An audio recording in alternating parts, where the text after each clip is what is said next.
नमस्कार विद्यार्थी मित्रांनो. केटेच्या महाविद्यालय राज्यशास्त्र विभाग MA भाग 2 सेमेस्टर 3 या वर्गासाठी मी आपणा सर्वांचं स्वागत करतो. विद्यार्थी मित्रांनो, मॉडर्न पॉलिटिकल थॉट या विषयाच्या अंतर्गत आपलं शेवटचं प्रकरण म्हणजेच शेवटचे आधुनिक राजकीय विचारवंत डॉक्टर राम मनोहर लोहिया यांच्या आधुनिक राजकीय विचारांचा, त्यांनी मांडलेल्या विविध संकल्पनांचा आपल्याला अभ्यास करायचा आहे.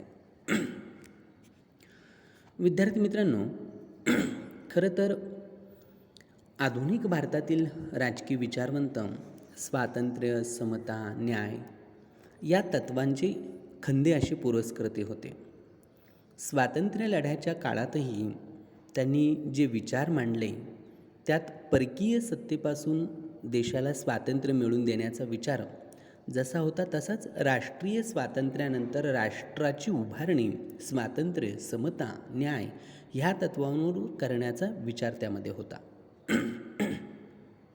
आणि म्हणून भारताच्या राज्यघटनेच्या उद्देशिकेमध्ये स्पष्ट शब्दात ही तत्त्व त्यासाठीच नमूद करण्यात आलेली आपल्याला दिसून येतात. म्हणजे 1789 साली झालेली जी फ्रेंच राज्यक्रांती होती, त्या फ्रेंच राज्यक्रांतीने स्वातंत्र्य, समता, बंधुत्व या तत्वांचा पुरस्कार केला. व्हॉल्टेर असेल, मॉन्टेस्क्यू असेल, रुसो असेल, या फ्रेंच विचारवंतांनी फ्रेंच राज्यक्रांतीला जी वैचारिक बैठक आणि प्रेरणा दिली होती, त्यातूनच ते स्वातंत्र्य व समता या तत्वांचा पुरस्कार करू शकले. म्हणजे युरोपमध्ये, विशेषतः ब्रिटनमध्ये त्यानंतरच्या काळात व्यक्ती स्वातंत्र्य आणि समता या संबंधीचे विचार मांडले जाऊ लागले.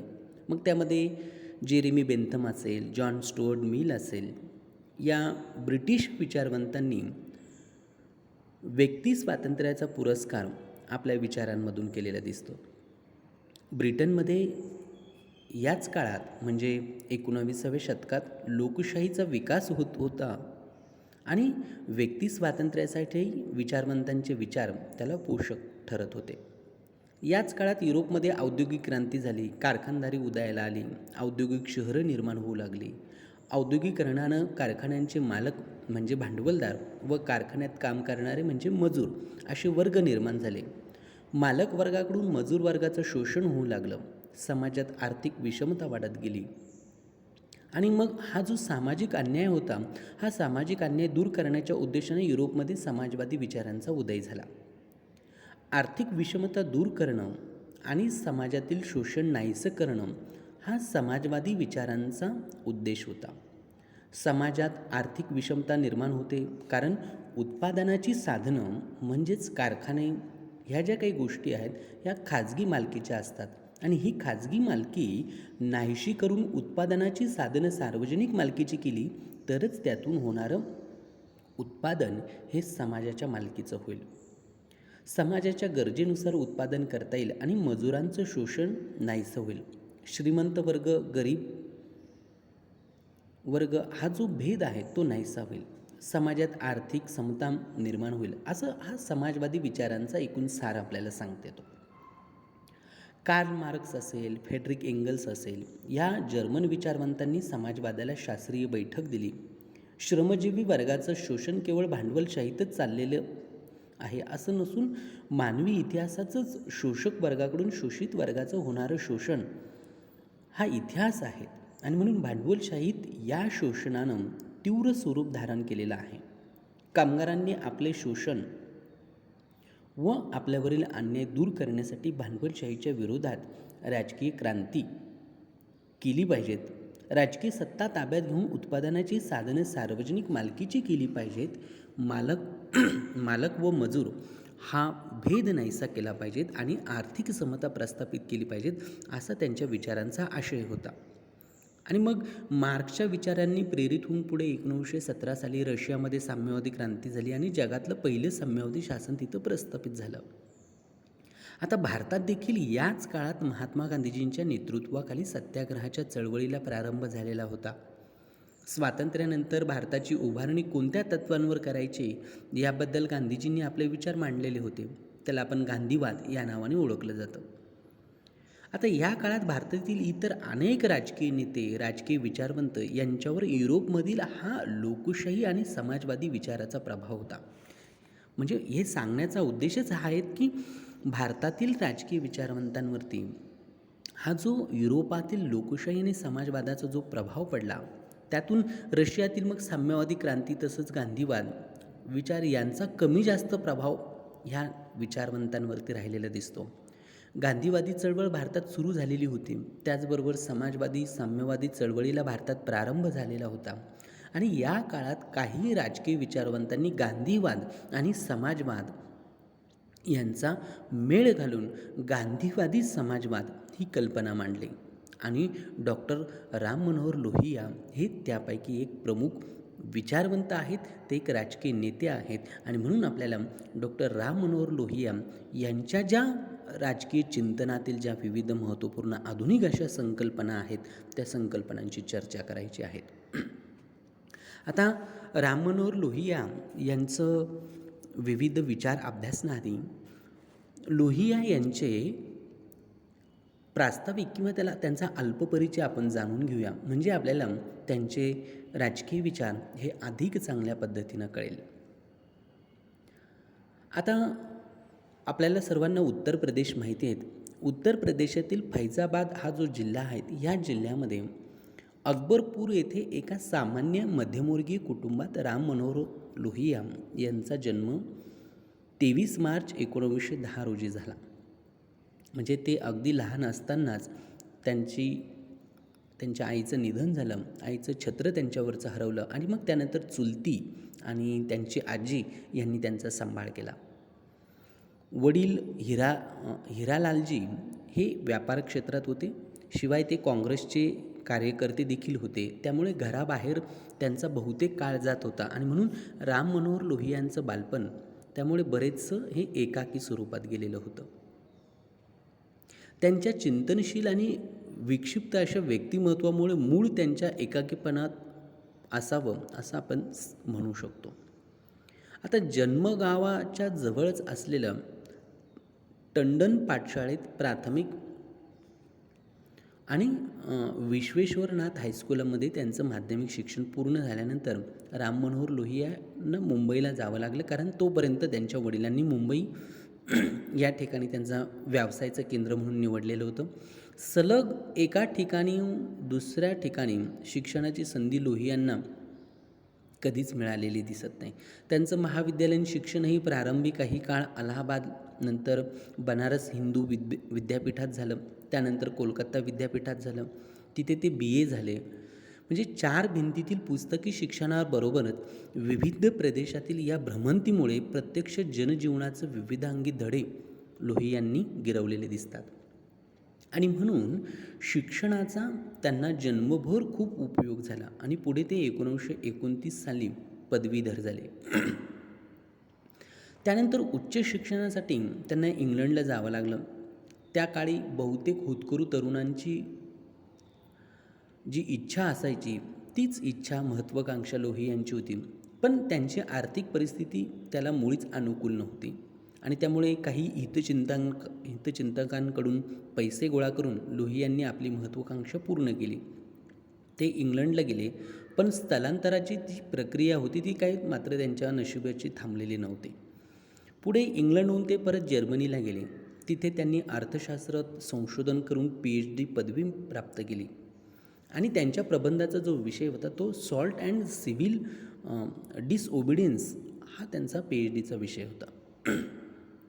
1933 साली बर्लिनहून परत आल्यानंतर बनारस हिंदू विद्यापीठाच्या प्राध्यापकी मिळवण्याचा त्यांनी प्रयत्न केला, पण त्यात त्यांना यश न आल्यामुळे काहीसे नाराज होऊन त्यांनी नंतर रामेश्वर दास बिर्लांच्या स्वकीय सचिवाचं काम त्यांनी सुरू केलं.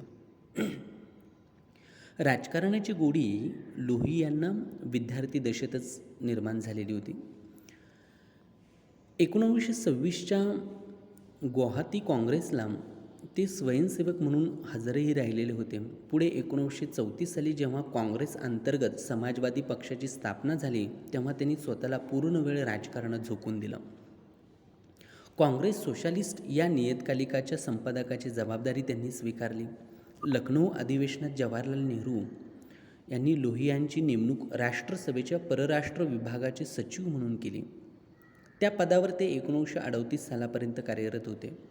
दरम्यानच्या काळात त्यांनी कोलकात्याहून अलाहाबादला आपलं मुख्यालय हलवलं आणि दुसऱ्या महायुद्धाच्या वेळी त्यांनी प्रखर असं युद्धविरोधी भूमिका देखील त्यांनी स्वीकारलेली दिसते. साम्राज्यशाही विरोधात आणि युद्धाविरोधातली त्यांनी जी भाषणं केली त्याबद्दल ब्रिटिश सरकारने त्यांना नंतर अटक देखील केली. तेव्हापासून राम मनोहर लोहियांच्या आयुष्यात जे अटक सत्र सुरू झालं ते अखेरपर्यंत चालू राहिलेलं दिसतं. म्हणजे त्यांचा स्पष्ट वक्तेपणा, आक्रमक वक्तृत्व आणि प्रचंड प्रतिसाद या कारणांमुळे स्वातंत्र्यपूर्व काळातच नव्हे तर स्वातंत्र्योत्तर काळात देखील वारंवार लोहियांना कारावास घडला. एकूण 19 वेळा लहान मोठे कारावास त्यांना भोगावे लागले.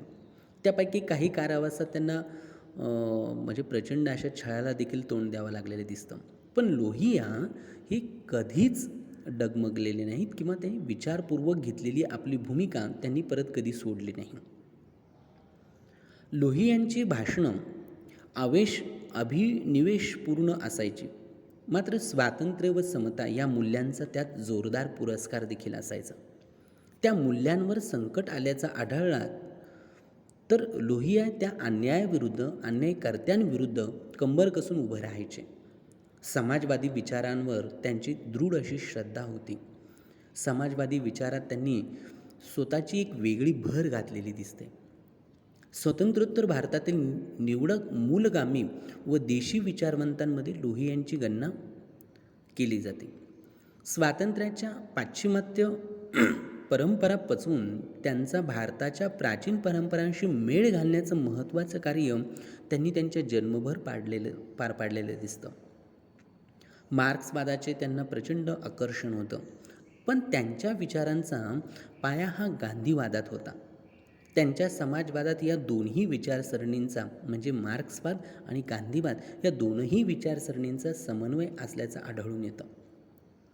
पुढे 1942 सालच्या आंदोलनात अच्युतराव पटवर्धन आणि जयप्रकाश नारायण 1942चं चले जाओचं आंदोलन जे होतं त्यामध्ये जयप्रकाश नारायण आणि अच्युतराव पटवर्धन यांच्याबरोबर लोहियांनी भूमिगत राहून कार्य केलेलं होतं.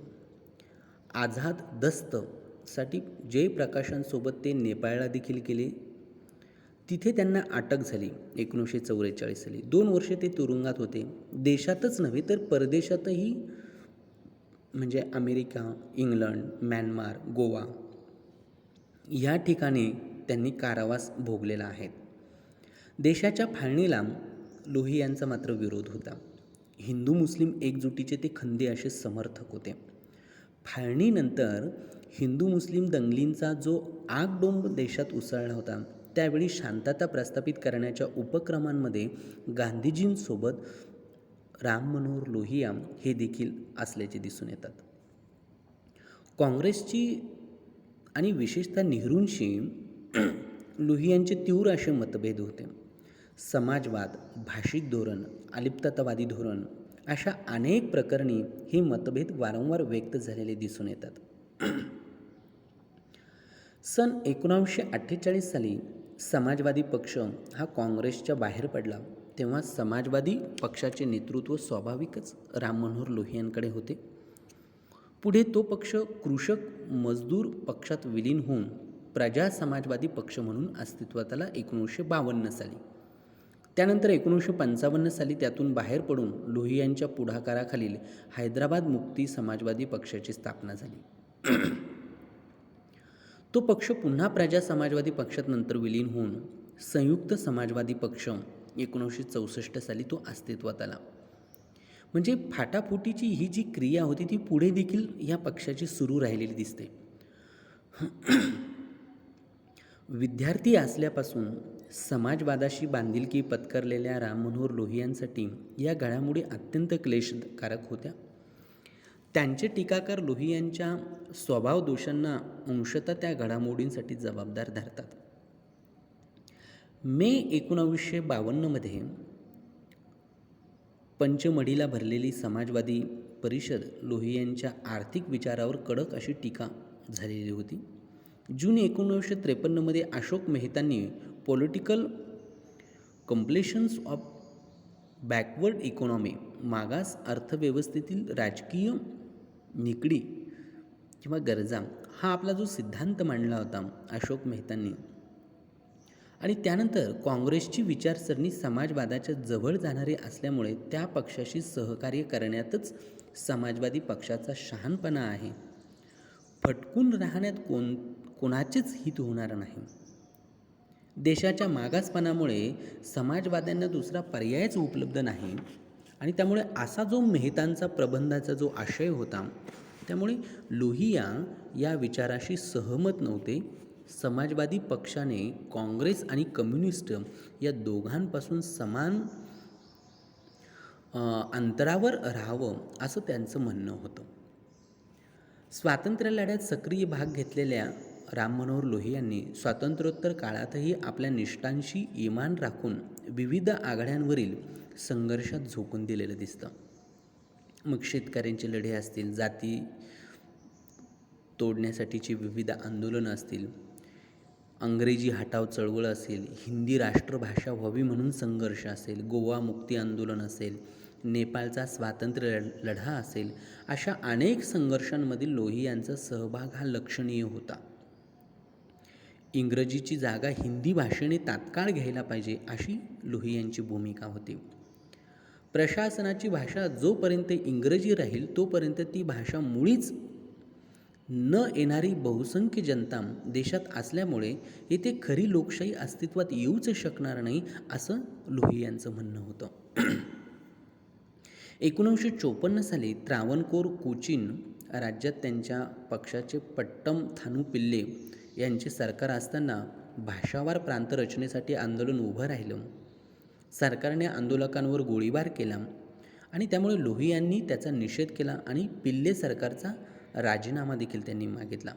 म्हणजे लोहिया भाषाप्रभू होते, भाषेचे सांस्कृतिक महत्त्व जाणून होते. स्वतः त्यांनी इंग्रजी, हिंदी, उर्दू, बंगाली, फ्रेंच, जर्मन या भाषा उत्तम त्यांना अवगत होत्या. कला साहित्याची त्यांना डोळस अभिरुची होती. कोणत्याच भाषेचा द्वेष करणे त्यांना मंजूर नव्हतं. पण राज्यकर्ता वर्ग भाषेचं शस्त्र म्हणून जेव्हा वापर करतो आणि अंगल भाषा जाणणारे न जाणणाऱ्यांवर वर्चस्व गाजवतात किंवा जनतेला अंधारात ठेवून सरकार परभाषेत राज्यकारभार करतं, तेव्हा हा जो अन्याय असतो त्या अन्यायांना ते सहन त्यांना होणारा नव्हता, हे त्यातनं स्पष्ट होतं. 1951च्या पहिल्या आंतरराष्ट्रीय समाजवादी परिषदेसाठी लोहिया हे जर्मनीला फ्रँकफुर्ट येथे ते दाखल झालेले होते. 1953च्या रंगून येथील आशियाई समाजवादी परिषदेच्या आयोजनाची जबाबदारी त्यांनीच स्वीकारलेली होती. प्रत्यक्ष परिषदेत मात्र ते हजर राहू शकलेले नव्हते. पुढे 1963 साली फारुखबाद मतदारसंघातून लोकसभेवर ते निवडून देखील आले आणि मरेपर्यंत त्या पदावर ते तिथे कार्यरत होते. सभासदत्वाचा काळ, या काळात प्रमुख विरोधी पक्षाचे नेते म्हणून त्यांनी देखील पार पाडलेल्या भूमिकेला या देशाच्या संसदीय इतिहासामध्ये तोड नव्हते. नेहरूंचे ते अव्वल क्रमांकाचे टीकाकार म्हणून ओळखले जात होते. अद्ययावत तथ्य आणि आकडेवारी देऊन त्यांनी केलेली बिनतोड युक्तिवाद संसदेत व संसदेबाहेर चर्चेचा विषय होत असत. निवडणुकांचं राजकारण करून विधिमंडळं गाजवणं एवढ्यावर लोहियांनी कधीच समाधान मानलं नव्हतं. निवडणुकांद्वारे फार तर सत्तापालटाचे राजकारण साध्य होईल, पण सामाजिक परिवर्तनासाठी सत्याग्रहाची मार्गांनी संघर्ष करण्यावाचून गत्यंतर असणार नाही असं त्यांचं म्हणणं होतं. अर्थात केवळ संघर्ष करूनही स्थायी स्वरूपाचे बदल घडून आणता येत नाही. त्यासाठी संघर्षांना रचनात्मक कार्यांची जोड द्यावी लागते. मतपेटी, तुरुंग, फावडे हे 3 प्रतीकं अनुक्रमे निवडणुका, लढे आणि रचनात्मक कार्य यासाठी योजून लोहियांनी आपली भूमिका त्यांनी मांडलेली दिसते. राजकारणात सत्तेचे विकेंद्रीकरण, अर्थकारणात अल्पकारी यंत्रणांवर आधारित लघुउद्योग समाजकारणात स्त्री पुरुष समता व मागासवर्गीयांना विशेष संधी आणि पक्षकारणात काँग्रेस विरोधी ही लोहियांच्या प्रतिपादनातील प्रमुख सूत्र आपल्याला असल्याचे दिसून येतात. या सर्वच विषयांवर त्यांनी विचारपूर्वक असं लेखन देखील केलेलं होतं. त्यांच्या लेखनापैकी विशेष उल्लेखनीय काही महत्त्वपूर्ण ग्रंथ पुस्तकांचा आपल्याला उल्लेख करता येईल. त्यामध्ये 1942 साली त्यांनी mystery of Sir Stafford Cripps असं एक पुस्तक लिहिलं होतं. कारण या काळात सर स्टॅफर्ड क्रिप्स मिशन हे भारतात आलं होतं आणि त्याच्यावर त्यांनी हे mystery of Sir Stafford Cripps या नावाचं पुस्तक लिहिलं आणि त्यात त्यांनी सगळा ओहापोह केला. त्यानंतर 1952 साली आस्पेक्ट्स ऑफ सोशलिस्ट पॉलिसी हे एक महत्त्वपूर्ण पुस्तक लिहिलं. त्यानंतर 1955 साली व्हील ऑफ हिस्ट्री हे एक महत्त्वाचं पुस्तक आहे. 1960मध्ये guilty men of India's partition हेही त्यांचं गाजलेलं असं पुस्तक सांगता येतं. 1962मध्ये मार्क्स, गांधी अँड सोशलिझम हे एक महत्त्वाचं पुस्तक होतं. 1964मध्ये दी कास्ट सिस्टीम हे त्यांचं भारतीय राजकारणाला उद्देशून अत्यंत महत्त्वपूर्ण इथले जातीय व्यवस्था आणि राजकारण या आधारावर दी कास्ट सिस्टीम हे पुस्तक होतं.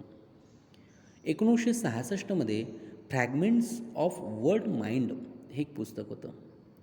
अंतहीन यात्रा, ललित लेणी, इतिहासचक्र, भारतीय फाळणीचे गुन्हेगार, 2 हत्यारे सत्ताधाऱ्यांची, भाषा आणि जाती ही अशी त्यांची मराठीत भाषांतरित झालेली काही पुस्तकं वाचकांना पसंतीस उतरलेली आपल्याला दिसून येतात. अशा पद्धतीनं सामाजिक, राजकीय, आर्थिक, सांस्कृतिक, भाषिक अशा सर्वच क्षेत्रात योगदान देणारे आणि समाजवादाचे आणि गांधीवादाच्या विचारसरणींचा त्यांनी स्वीकार केलेला दिसतो. गांधीवाद आणि मार्क्सवादात मेळ घातलेला त्यांचा समाजवादी विचार अभिव्यक्त होताना दिसतो. असे राम मनोहर लोहिया यांची जी विचारशैली आहे, त्यांचं जे लेखन कार्य आहेत ते अत्यंत महत्त्वपूर्ण आहेत आणि त्यातून विविध अशा आधुनिक अशा संकल्पना अभिव्यक्त होतात आणि ज्या त्या काळात प्रासंगिक आणि नंतरही त्यांचं महत्त्व हे अनन्यसाधारण आपल्याला दिसून येतं. शेवटी दिल्लीच्या एका इस्पितळामध्ये त्यांच्यावर शस्त्रक्रिया झाली, पण त्यानंतर ती शस्त्रक्रियातून ते फारसे त्यांची तब्येत प्रकृती सुधारलेली नव्हती आणि नंतर ती प्रकृती खालावत गेल्या आणि शेवटी 12 ऑक्टोबर 1967 रोजी राम मनोहर लोहिया यांचं देहवसान झालेलं आपल्याला दिसून येतं. त्यांचं निधन झालेलं दिसतं. त्यांच्या ह्या सबंध आयुष्यामध्ये त्यांनी म्हणजे स्वातंत्र्यपूर्व आणि स्वातंत्र्योत्तर अशा दोनही काळाचा अनुभव असलेले आणि परखड अशी शब्दांमध्ये आपले विचार मांडणारे राम मनोहर लोहिया हे भारताच्या राजकीय इतिहासामध्ये, स्वातंत्र्याच्या इतिहासामध्ये त्यांचं अनन्यसाधारण असं महत्त्व असल्याचं आपल्याला दिसून येतं. आणि मग त्याच राम मनोहर लोहिया यांच्या राजकीय विचारांचा आपल्याला अभ्यास करायचा आहे.